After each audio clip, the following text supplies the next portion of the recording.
And a new survey has found that attitudes towards Brexit can still produce sharp divisions on questions of patriotism and identity. So the National Centre for Social Research found that more than 60% of Brexiteers consider themselves to be strongly British, compared with about 30% of Remainers.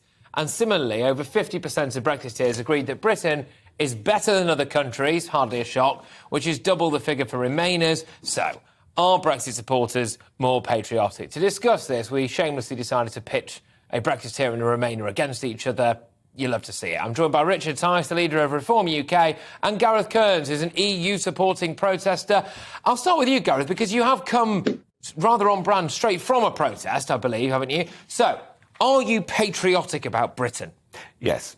How? Well, let's just define it. Patriotism, you'd agree, is about loving your country, wanting the best for your country, being concerned about its security and prosperity. I think we'd all accept that's a baseline, yes?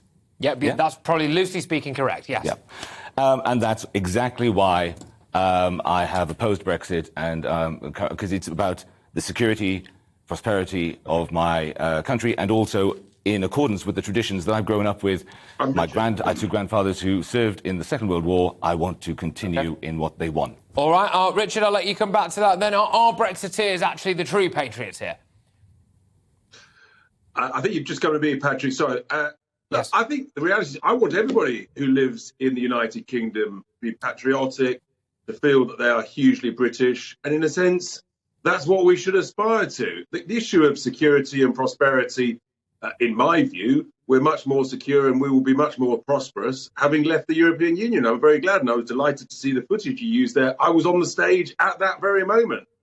So look, I think it's a huge opportunity. I think this government's been very bad at taking advantage of the opportunity. But look, all of us who live in this great nation, hopefully we're all patriotic. We all want the best for our country, and that's what democracy is about. It's about finding the best and the right solutions. And in my view, the best solution is Brexit. OK, all right. Gareth, some of those figures that I wheeled out earlier were saying that more Brexiteers think Britain is basically better than other countries. Where do you think Britain ranks in terms of other countries? Because that's a trope, isn't it, about some Remainers, that they actually think every other foreign country is better than ours, pretty much. I don't rank countries. That would be a silly thing to do. I mean, let's engage with this like adults. Well, it's the point, though, isn't it? Do you think Britain's a better place to live than many other places around the world? I do, but it is because I'm British. This country made me. I fit here. I would always be happier here than I would be anywhere else. I know that. But you would be all right with us led by foreign leaders? No. It's not a bit about what the EU is about? No. It is a coming together of, a collegiate coming together of nations, and there's an awful lot of compromise between them. But ultimately, if we weren't a sovereign nation, we wouldn't have been able to leave. It's as simple as that. That was the ultimate expression of our sovereignty. We left. OK, Richard, you've heard what Gareth had to say there. Do you want to just come back to any of that?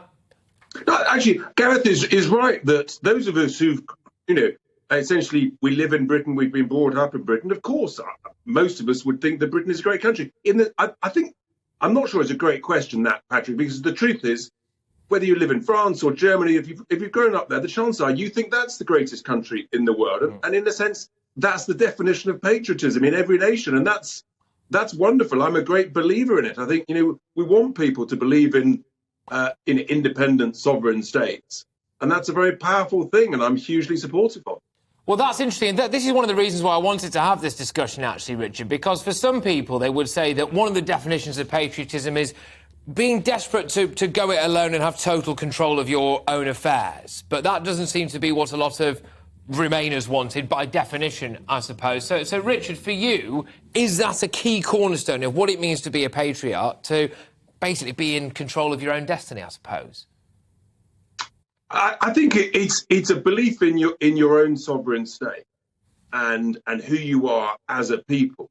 But it's the point about a sovereign state is you can decide what you do independently on your own, but you can also decide where you want to work together with other nations in order to achieve a particular goal. The point is, it's your country's choice from your democratically elected leaders. That's the whole point of independent sovereignty, and that's what you lose when you accept the compromises of the European Union. Gareth? But no nation is absolutely sovereign, because if you have a whole bunch of sovereign nations together, they all have to compromise, and they all have to have a thing, well, we're going my way now, we're going my way now, and that is not... You do not have absolute sovereignty. The absolute sovereign nation, or at least the nearest thing we have to the absolute sovereign nation on this planet right now, is North Korea. It ignores everyone else. We don't want to be that. Who would want to be that? You have to work together. But just to come back to that, Gareth, I mean, Britain obviously voted for Brexit, and we have not become North Korea, have we? Well, we haven't achieved Brexit either. But you got to concede that no matter, even if the most extreme version of Brexit, Gareth, we would not be led by Kim Jong-un. Because we would not live up to the maxims that Richard has gone into there. We would not have that degree of sovereignty. We wouldn't have it. It would not be attained. Right, OK, fair enough, in a sense. Richard, did you think, though, that there was a bit of an outpouring from some of the Remain crowd? I'll put this to you in a second, Gareth, by the way, but about the fact that it went from being, OK, not just the fact that we had left the Brussels bloc, as it were, but I certainly detected a lot of people despairing, a lot of people talking this country down, saying, oh, we're going to be Little England now. Basically, by my metric there, saying that they thought we were much better off with some kind of foreign leadership because we couldn't really handle it on our own. I think there was a fair degree of that, actually, Patrick. But I think it's all about confidence. It's about confidence in one's own country's ability to run one's own affairs. And look, I'm very critical of some of the ways some things are run, but at least, we the people, because ultimately we're sovereign, we lend that sovereignty to our elected officials, and they either do a good job or a bad job of running the country. Gareth's right, you then choose where you want to compromise, but at least it's our choice on what you compromise with other nations. My issue with Brussels was that you didn't have a choice about it. They chose, you had to do it. Gareth, are you more inclined to fly the EU flag outside your house or the Union flag? Well, I don't fly any flag outside my house, but when I protest... Got a Ukrainian one on your chest now. That is for, you'll agree, particular and special reasons. But when I fly flags, which I do fly flags outside Westminster, I fly 3 flags. Actually, these days, I fly 4, just realised, because you're right, there's the Ukrainian one. There's the Union flag, there's the EU flag, and I'm Welsh, so the dragon. OK, well, that's interesting, isn't it? That is fascinating. By the way, we haven't got time to get stuck into this, lads, but Wales is a fascinating case study of receiving quite a lot more, I think, of EU funds than other parts of the UK, and then voting the most strongly for independence. Although you'll be aware of the study that was done by Oxford University that found that the indigenous Welsh, if you like, they voted to remain. It was tipped by all of those English retirees we have taking our cottages.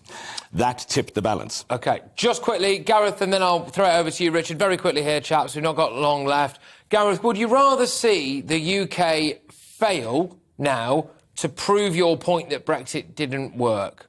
Or would you actually be happy to see us prosper in a post-Brexit Britain? If you can make it happen, you make it happen. What would you personally rather? Would you rather be of course, right if I'm a patriot, I would prefer that we prosper.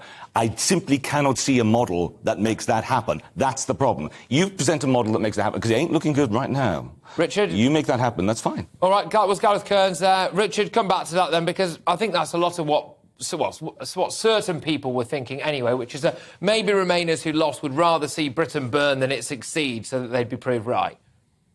Actually, I hope and pray that they don't.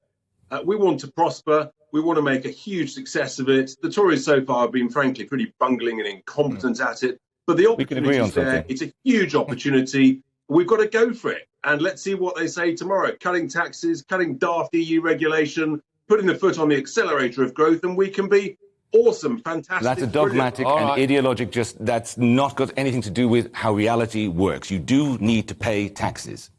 Go on, Richard, final word. Then you've had two final words. If you cut taxes, you get more growth. It's proven around the world. It's called the Laffer curve. It's basic economics.